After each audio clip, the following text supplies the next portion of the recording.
আল্লাহ এবং আল্লাহর রাসূলের ভালোবাসা সবার উপরে স্থান পাওয়া। সাহাবায়ে কেরামের মধ্যে প্রায় 2 লক্ষ প্লাস সাহাবী ছিলেন। একজন সাহাবীও এমন পাওয়া যাবে না যে সাহাবীর কাছে তার স্ত্রীর ভালোবাসা রাসূলের ভালোবাসার চাইতে বেশি, যেই সাহাবী তার সন্তানদেরকে রাসূলের চাইতে বেশি ভালোবাসতেন, একজন সাহাবীও পাওয়া যাবে না। 2 লক্ষ সাহাবীর 2 লক্ষ এমন ছিলেন, প্রত্যেক সাহাবী তার সন্তানের চাইতে রাসূলকে বেশি ভালোবাসেন, তার স্ত্রী। এবার আব্বাদ ইবনে বিশির দাঁড়ায় গেলেন নামাজে, সূরা ফাতিহার পরে সূরা কাহফের তেলাওয়াত শুরু করলেন। তেলাওয়াতের স্বাদের মধ্যে, মজার মধ্যে এভাবে ডুবে গেলেন। তেলাওয়াত করতেছেন আর কান্না করতেছেন, আনন্দের কান্না, সুখের কান্না। তেলাওয়াত করেন, মজার কান্না। এবার দূর থেকে একজন দুশমন আয়েশা দেখে, কাছাকাছি এসে দেখে পাহাড়ের উপরে কি যেন একটা ছায়া দেখা যায়, প্রতিমূর্তি দেখা যায়। দুশমনের সন্দেহ হয় এটা কি কোনো গাছ দাঁড়িয়ে আছে না কোনো মানুষ দাঁড়িয়ে আছে, এটা তো জানা যায় না, দূর থেকে বোঝা যায় না। দুশমন আসলে এটা গাছ না কোনো মানুষ বোঝার জন্য তীর ছোড়ে তার দিকে। যদি মানুষ হয়, প্রাণী হয়, তাহলে দৌড় দিবে, আর যদি গাছ হয় তাহলে জায়গা মতো দাঁড়িয়ে থাকবে। একবার দুশমন তীর ছোড়ে, তীরটা এসে ওনার পায়ের মধ্যে বিঁধে পায়ের মধ্যে লাগে। কিন্তু তেলাওয়াতের মধ্যে আল্লাহ এত মজা দিয়ে দিয়েছেন, তেলাওয়াতের স্বাদের কারণে শরীরের মধ্যে যে তীর বিঁধেছে টেরি পান না, টেরি পান নাই, তীর বিঁধে গেছে। এগুলো আমাদের কাছে কাল্পনিক মনে হয়, আমাদের কাছে আশ্চর্যজনক, অবিশ্বাস্য মনে হয়, কিন্তু অবিশ্বাস্য ঘটনা ঘটেছে, হাদিসের কিতাবেও আসছে। এবং সেই মানুষগুলো আমাদের মতোই 2 চোখ, 2 কান, 2 হাত, 2 পা ওয়ালা মানুষ ছিলেন। তাদেরও রূপ ছিল, তাদেরও রক্ত লাল ছিল, মানুষ তারাই ছিলেন, কিন্তু ইমানের স্বাদ ছিল। পায়ের মধ্যে তোর তীর বিঁধে যায়, নামাজ চালু রাখে, তেলাওয়াতের মজা এত বেশি লাগে, কোনো নড়াচড়া যখন নাই, ওই দুশমন বলে নড়াচড়া তো নাই, আসলে এটা কি? কিছুক্ষণ পরে আবার নিশ্চিত হওয়ার জন্য আরেকটা তীর তার দিকে ছুড়ে মারে, আরেক পায়ের মধ্যে এসে তীর বিঁধে যায়, কিন্তু তেলাওয়াতের এত মজা, এত স্বাদ, তীরের দিকে কোনো নজর নাই, তেলাওয়াত চালায়া যাচ্ছে, তেলাওয়াত বন্ধ করে না। কিছুক্ষণ পরে দুশমন ওভার কনফার্ম হওয়ার জন্য, আরো নিশ্চিত হওয়ার জন্য আরেকটা তীর ছড়ে, এরকম আস্তে আস্তে 3টা তীর শরীরের মধ্যে বিঁধে যায়। ওই সাহাবী এবার অনুভব করে কি যেন পায়ের মধ্যে লেগেছে, আবার আরেক পায়ের মধ্যে লেগেছে, আবার কি যেন একটা লাগলো। এবার সাহাবী হাত লাগিয়ে দেখে শরীর থেকে অঝোর ধারায় রক্ত ঝরতেছে, রক্ত ঝরতেছে, কিন্তু তেলাওয়াতের মজার কারণে, আনন্দের কারণে ওই দিকে নজর নাই। উনি মনে মনে এবার ভাবে, আল্লাহর রাসূল তো আমাকে পাহারাদারির দায়িত্বে পাঠিয়েছেন, পাহারাদারি হলো আমার মূল কাজ, নামাজ আমার মূল কাজ না, নামাজের জন্য এখানে পাঠায় নাই। আমার শরীর থেকে রক্ত ঝরতেছে, ঝরতে ঝরতে যদি আমি শেষ হয়ে যাই তাহলে পাহারাদারের দায়িত্বের মধ্যে ত্রুটি এসে যাবে। এই কথা জেহানে আসার সঙ্গে সঙ্গে তেলাওয়াত শেষ করে নামাজ থেকে সালাম ফিরালেন, গিয়া আম্মার ইবনে ইয়াসিরকে ডাকলেন। আম্মার ইবনে ইয়াসির তার শরীরের দিকে তাকায় দেখে সারা শরীরটা রক্তে জর্জরিত। বলল, ভাই এতগুলো তীর তোমার শরীরের মধ্যে লাগলো, প্রথমবার তীর লাগার পরে কেন তুমি আমাকে ডাকলে না? আব্বাদ ইবনে বিশির জবাব দেয়, ও ভাই আম্মার, কি ডাকবো? আমার তো তেলাওয়াতের মধ্যে এত মজা আর এত স্বাদ আল্লাহ দিয়ে দিয়েছেন, আমার তো মন বলতেছিল তীর লাগতে লাগতে আমি শহীদ হয়ে যাই, শেষ হয়ে যাই, কিন্তু নামাজ আমি শেষ করব না। আল্লাহর রাসূল যেই দায়িত্ব দিয়েছেন, দায়িত্বের কথা যদি স্মরণ না হতো, তীর খেতে খেতে দুনিয়া থেকে বিদায় হয়ে যেতাম, তেলাওয়াতের স্বাদ বন্ধ করতাম না। এটা হলো ঈমানের স্বাদ। বলেন আল্লাহু আকবার। আজকে আমরা নামাজে মজা পাই না, নামাজের মধ্যে কষ্ট হয়, নামাজে দাঁড়ালে কষ্ট হয়, শীতের কষ্ট, গরমের কষ্ট, এসি না থাকার কষ্ট, মশার কামড়ের কষ্ট, বিভিন্ন কষ্টের কারণে নামাজে আসতে পারি না, নামাজে মজা পাই না, দীর্ঘক্ষণ দাঁড়ায় থাকলে কষ্ট হয়। নফল তো দূরের কথা, তাহাজ্জুদ দূরের কথা, 5 ওয়াক্ত নামাজ যেটা আল্লাহ ফরজ করেছেন সেটাও করতে পারি না, মজা নাই। তাহলে ঈমান কোন লেভেলে আছে? আল্লাহ তাআলা আমাদের সবাইকে ঈমানের স্বাদ দিয়া দেন, ঈমানের মজা উপলব্ধি করার তৌফিক দান করেন। আমি বলেছিলাম সহিহ বুখারীর হাদিসের মধ্যে এসেছে, ঈমানের স্বাদ পাওয়ার জন্য 3 জিনিস। কয় জিনিস? সালাসুম মান কুন্না ফি ওয়াজাদা বিহিন হালাওয়াতাল ঈমান। তিন জিনিস যদি কারো মধ্যে থাকে আল্লাহ তাআলা তিন জিনিসের বিনিময়ে তাকে ঈমানের স্বাদ দান করবেন। এক নাম্বার হলো আইয়াকুন আল্লাহু ওয়া রাসূলুহু আহাব্বা ইলাইহি মিম্মা সাওয়াহুমা, আল্লাহ এবং আল্লাহর রাসূলের ভালোবাসা পৃথিবীর সব ভালোবাসার উপরে হওয়া, ঊর্ধ্বে হওয়া, এটা এক নাম্বার শর্ত। আল্লাহর ভালোবাসা, আল্লাহর রাসূলের ভালোবাসা সব ভালোবাসার উপরে। এটা কয় নাম্বার শর্ত? এর উপরে কিছু আলোচনা হয়েছিল গত জুমার আগের জুমা। আল্লাহ এবং আল্লাহর রাসূলের ভালোবাসা সবার উপরে স্থান পাওয়া। সাহাবায়ে কেরামের মধ্যে প্রায় 2 লক্ষ প্লাস সাহাবী ছিলেন। একজন সাহাবীও এমন পাওয়া যাবে না যে সাহাবীর কাছে তার স্ত্রীর ভালোবাসা রাসূলের ভালোবাসার চাইতে বেশি, যেই সাহাবী তার সন্তানদেরকে রাসূলের চাইতে বেশি ভালোবাসতেন, একজন সাহাবীও পাওয়া যাবে না। 2 লক্ষ সাহাবীর 2 লক্ষ এমন ছিলেন, প্রত্যেক সাহাবী তার সন্তানের চাইতে রাসূলকে বেশি ভালোবাসেন, তার স্ত্রীর চাইতে রাসূলকে বেশি ভালোবাসেন, তার সম্পদের চাইতে, তার পরিবার বংশ পরিচয় সবকিছুর চাইতে রাসূলকে বেশি ভালোবাসেন। আমাদেরও মনে মনে আওড়াইতে হবে, মনে মনে এটাকে সাজাইতে হবে যে আমার কাছে আল্লাহ এবং আল্লাহ রাসূল সবার চাইতে বেশি দামি, সবার চাইতে বেশি প্রিয়, সন্তানের চাইতে, মা বাবার চাইতে, স্ত্রী পরিবার পরিজনের চাইতে। আল্লাহ তাআলা আমাদের দিলগুলোকে এমনই বানিয়ে দেন। এটা হলো এক নাম্বার শর্ত। 2 নাম্বার শর্ত হলো আইয়ুহিব্বাল মারআ লা ইউহিব্বুহু ইল্লা লিল্লাহ, মানুষকে ভালোবাসা, কাউকে ভালোবাসা, তবে সেই ভালোবাসাটা একমাত্র আল্লাহর জন্য ভালোবাসা। আল্লাহর জন্য ভালোবাসার কিছু পাত্র তৈরি করা, আল্লাহর জন্য মহব্বতের কিছু পাত্র তৈরি করা। ভালো তো আমরা বাসি, মহব্বত, সম্পর্ক, রিলেশনশিপ এগুলো তো আছে, কিন্তু কিছু এমন সম্পর্ক থাকা দরকার যে এই সম্পর্কটা শুধু কার জন্য? এই লোকটাকে আমি শুধু আল্লাহর জন্য ভালোবাসি, এই মানুষটাকে আমি শুধু আল্লাহর জন্য ভালোবাসি, এই মানুষদেরকে আমি শুধু আল্লাহর জন্য ভালোবাসি, উলামায়ে কেরামকে ভালোবাসি শুধু আল্লাহর জন্য ভালোবাসি। এরকম কিছু ভালোবাসা থাকা দরকার, এরকম কিছু ভালোবাসা থাকা দরকার যে আমি এদেরকে আল্লাহর জন্য ভালোবাসি। এই ভালোবাসাটাকে রানিং রাখা দরকার, এই ভালোবাসাটাকে চর্চা করা দরকার। কারণ দুনিয়ার সব ভালোবাসা আখিরাতে কিছু ভালোবাসা মুসিবতের কারণ হবে, বিপদের কারণ হবে, কিছু ভালোবাসা কোনো কাজেই আসবে না, আর কিছু ভালোবাসা এমন ওই ভালোবাসাটা আমার নাজাতের উসিলা হয়ে যাবে। আলমারউ মা মান আহাব্বা, কিয়ামতের ময়দানে আল্লাহর রাসূল বলে দিলেন প্রত্যেকটা মানুষ কিয়ামতের ময়দানে তার সাথে দাঁড়াবে দুনিয়াতে যার সাথে তার মহব্বতের সম্পর্ক ছিল, ভালোবাসার সম্পর্ক ছিল। আনাস রাদিয়াল্লাহু তাআলা আনহু বলেন আল্লাহর রাসূল একটা বিশেষ ঘটনার প্রেক্ষিতে এই হাদিসটা বলেছিলেন, আল মারউ মা মান আহাব্বা, প্রত্যেকটা মানুষ তার সাথে কিয়ামতের ময়দানে দাঁড়াবে যাকে সে ভালোবাসতো। এই হাদিসটা আল্লাহর রাসূল যেদিন আমাদেরকে শোনাইলেন আমাদের কাছে ওই দিনটা ঈদের দিনের মতো লেগেছে। এত খুশি হয়েছি কারণ আমরা তো ভাবতাম আরে আমাদের আমল থেকে সাহাবায়ে কেরাম সবার আমল অনেক উঁচু মানের ছিল, তারপরে সাহাবায়ে কেরামের অনেকের টেনশন ছিল, হায়রে আমি তো আমার আমল দ্বারা পার পাবো না, হায়রে আমি তো আমার আমল দ্বারা মুক্তি পাবো না।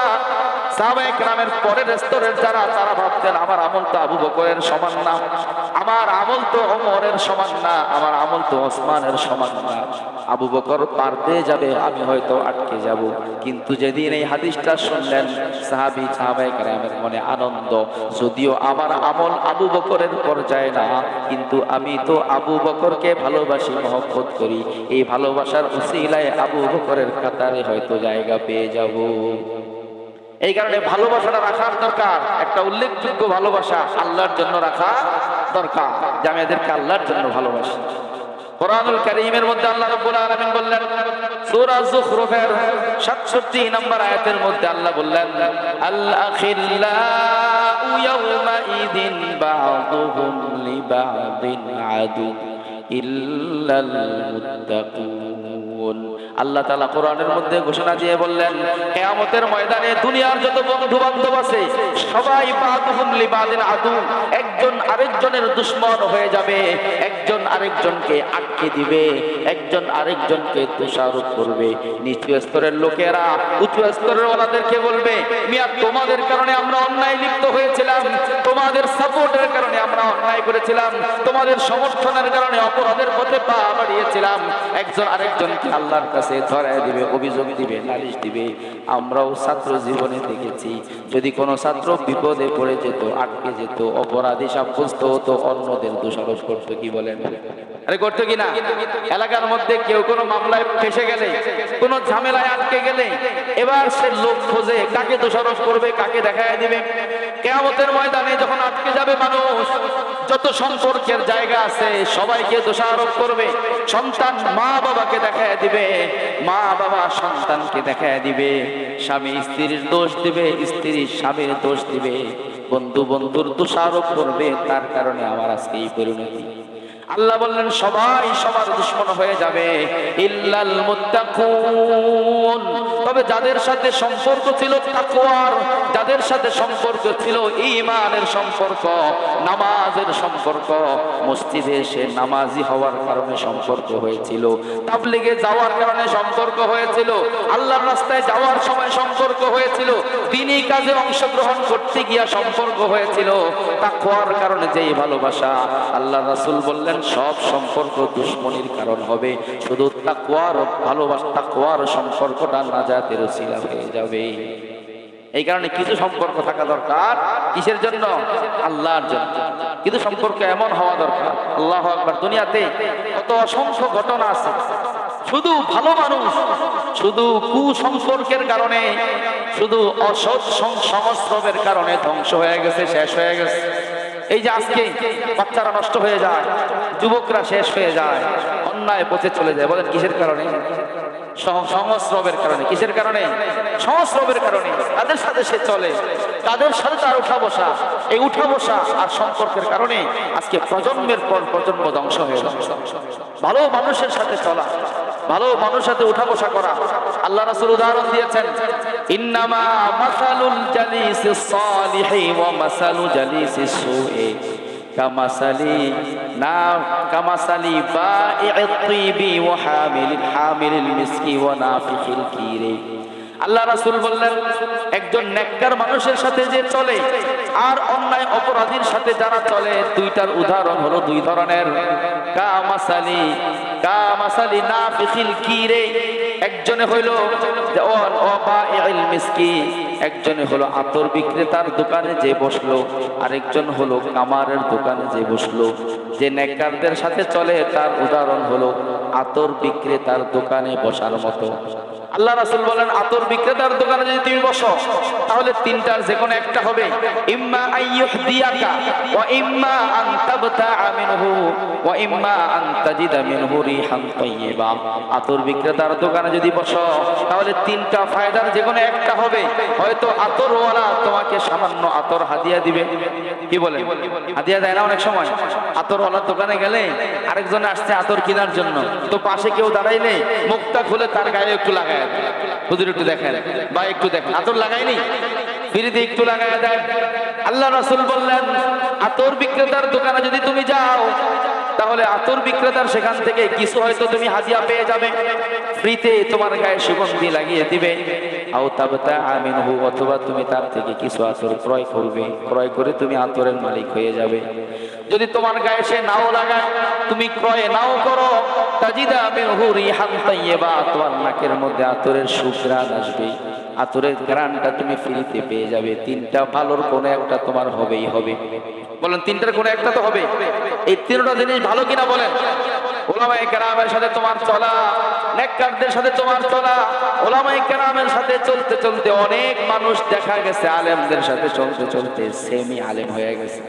অর্ধেক আলেম হয়ে গেছে, আলেমদের সাথে উঠা বসা, এখন তালাকের অনেক মাসলা মাসাইল জানে, আলেমদের সাথে উঠা বসা, নামাজ, ওযু, রোজা ইত্যাদির অনেক মাসলা মাসাইল জানে, যাকাতের অনেক মাসলা মাসাইল জানে।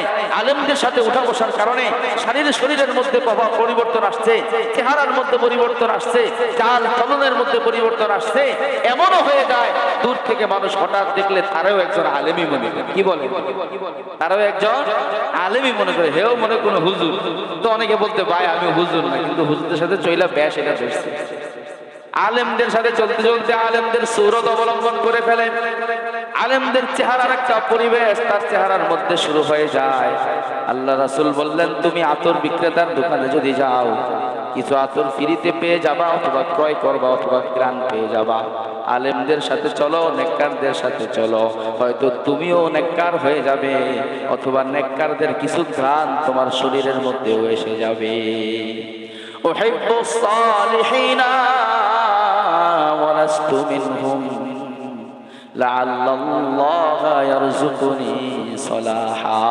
আমি সালেহিনদেরকে ভালোবাসি, মহব্বত করি, কিন্তু সালেহ হইতে পারি নাই। এই ভালোবাসা তাদের সাথে দৌড়ঝাঁপ চলাফেরা হতে পারে, দুনিয়াতে সালেহিনদের কাতারে ঢুকতে পারি নাই। এই দৌড়ঝাঁপের কারণে কিয়ামতের ময়দানে তাদের সাথে আল্লাহ আমার নামটাও লিখে দিবে। এই কারণে সহবত, চলাফেরা, উঠা বসা নেককারদের সাথে।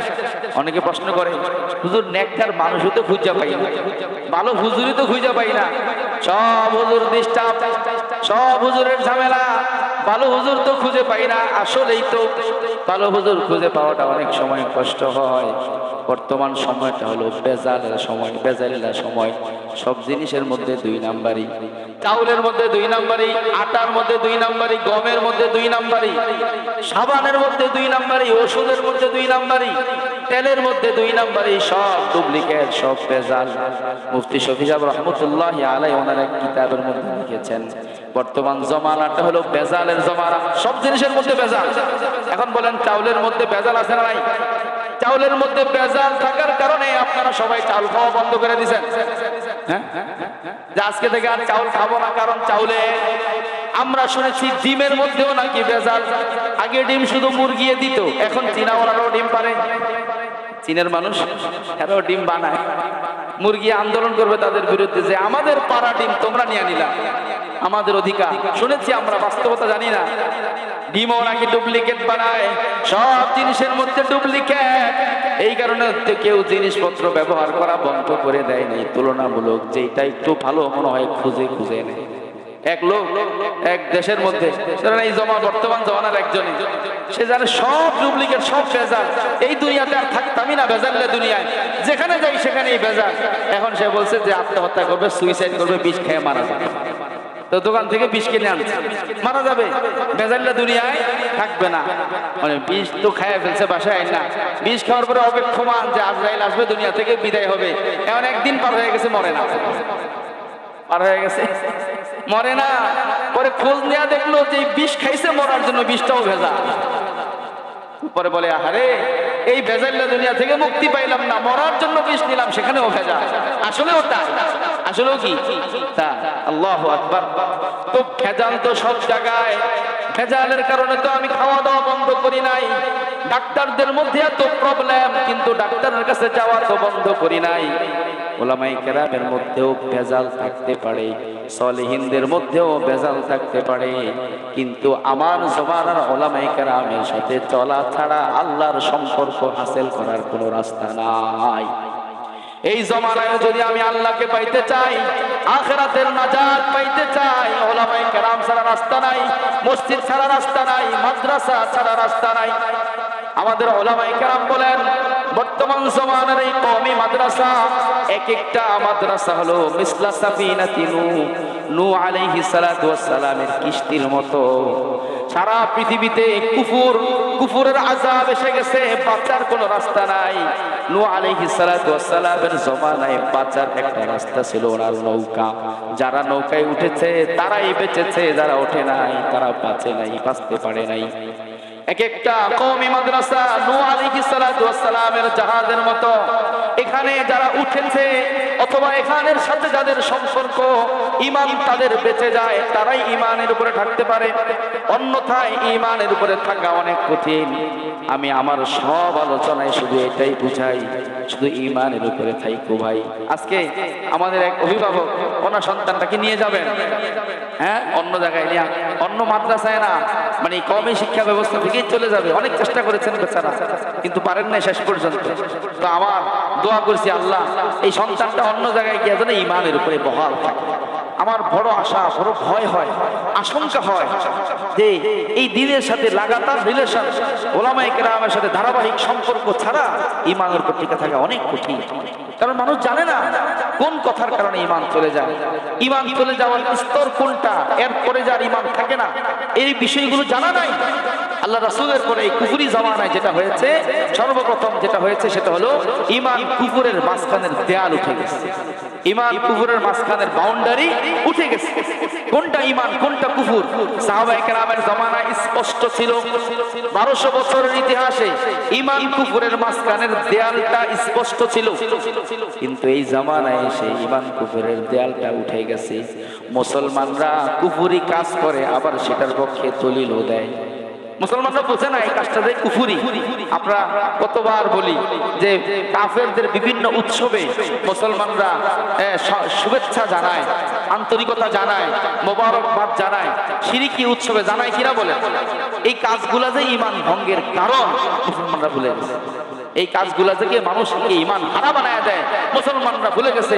25শে ডিসেম্বর বড়দিন ছিল, ক্রিসমাস ডে ছিল, অসংখ্য মুসলমানের বাচ্চা বড়দিনের শুভেচ্ছা আদান প্রদান করেছে। বড়দিনের শুভেচ্ছা মুসলমান আদান প্রদান করলে ঈমান থাকে না, ঈমান চলে যায়।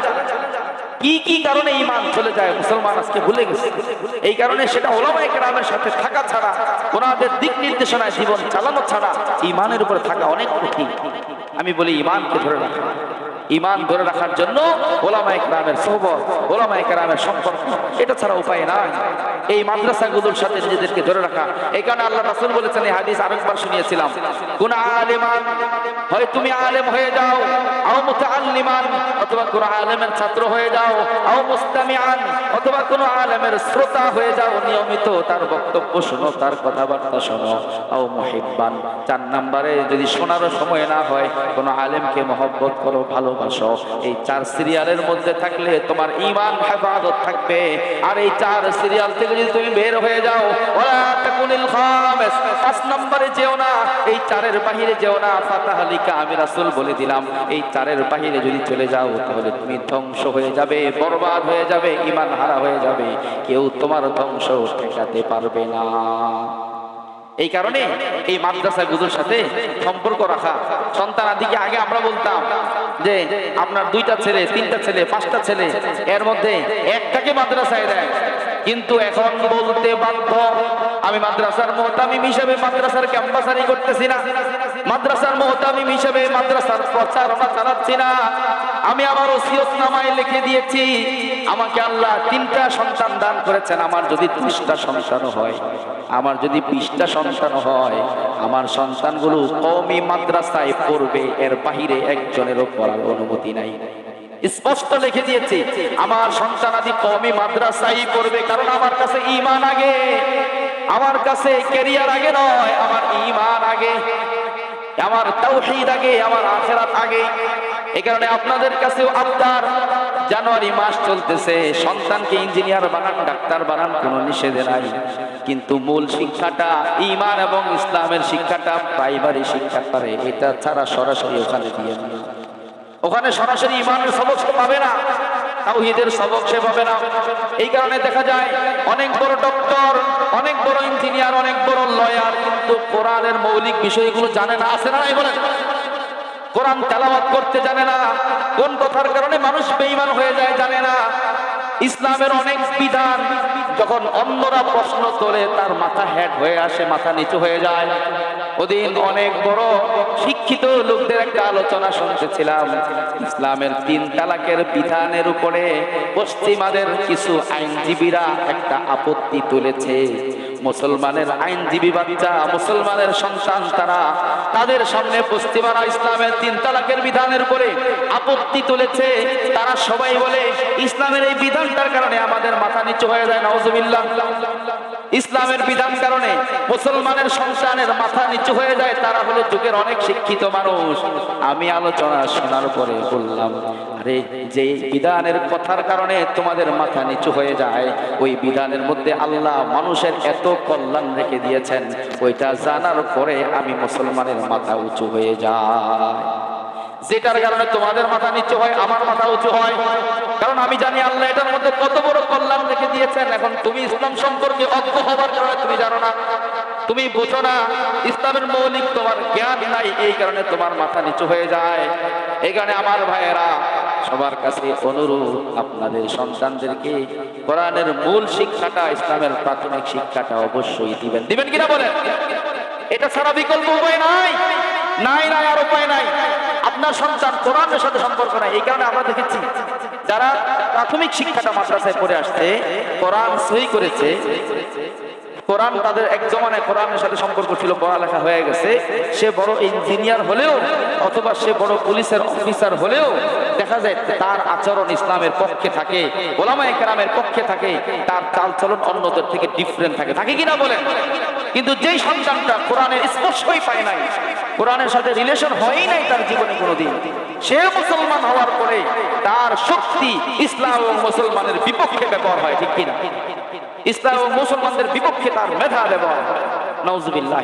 মুসলমানদের সন্তান কিন্তু ইসলামের বিধানের বিপক্ষে দাঁড়ায় যায়, ওলামায়ে কেরামের বিপক্ষে দাঁড়ায় যায়, কোরআনী আইনের বিপক্ষে দাঁড়ায় যায়। কি জন্য? কোরআনের নূর, কোরআনের মূল শিক্ষাটা তার ভিতরে ঢুকে না। ইসলামের মৌলিক যে আকীদাগুলো আমাদের মাদ্রাসার সন্তানদের ছোটবেলায় পড়ানো হয়, 7টা ইমানে মুফাসসালের 7টা আকীদা, 7টা বিশ্বাস ছোটবেলায় বলা, মানে এগুলো পড়ে ফেলে। ইসলামের কালিমাগুলো, কালিমা তাইয়্যিবা, কালিমা শাহাদাত, বলেন যেই কালিমা দিয়ে আমরা মুসলমান হয়েছি, যেই কালিমা আমাদেরকে একমাত্র জান্নাতি বানাবে, যেই কালিমার ভ্যালু আল্লাহ তাআলা বলেছেন যে একজন মানুষ শুধু আল্লাহর কাছে ঈমান নিয়ে উপস্থিত হয়েছে, কালিমা নিয়ে উপস্থিত হয়েছে।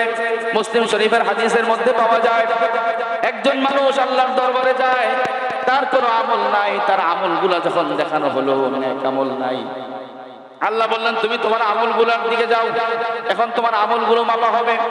যেখানে মিজান, ওখানে গিয়া দেখবে তার আমল নামা 99টা দফতর, সবগুলো শুধু বদ আমল, সবগুলো শুধু গুনাহ আর নাফরমানি, একটাও ভালো আমল নাই। আল্লাহ বলবেন যাও যাও, তুমি মিজানের কাছে যাও, তোমার আমল মাপা হবে। এবার ওই বান্দা বলবে, আয় আল্লাহ, মিজানের কাছে আমি কেন যাব, গিয়ে কি লাভ হবে? আমার তো নেক আমল একটাও নাই, সব বদ আমল, এগুলো মাপার ফলাফল কি হবে আমি জানি। গুনাহের পাল্লায় শুধু রাখা হবে, নেকের পাল্লায় রাখার মতো কিছু নাই।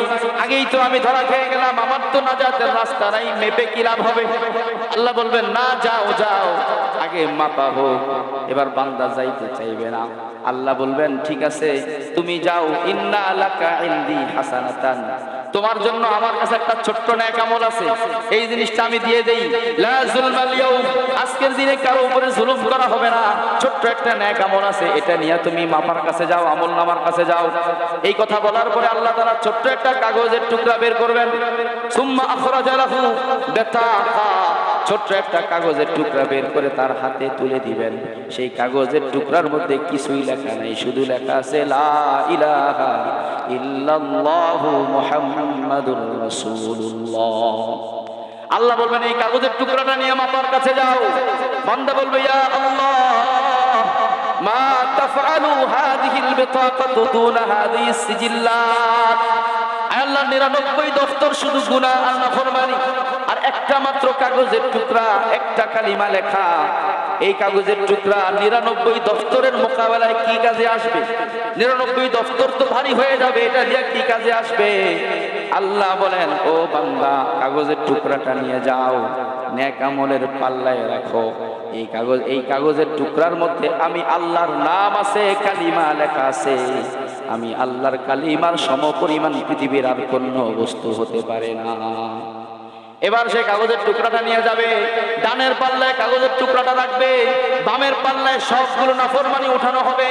হাদিসের মধ্যে পাওয়া যায় সবগুলো নাফরমানি যখন বামের পাল্লায় তোলা হলো, শেষে গিয়ে যখন কাগজটা ডানের পাল্লায় রাখা হলো, ওই কাগজটা রাখার সঙ্গে সঙ্গে এত ভারী হবে, সঙ্গে সঙ্গে ডানের পাল্লাটা নিচে চলে যাবে, বামের পাল্লাটা উপরে উঠে বদ আমলগুলো ছিটকে পড়ে যাবে।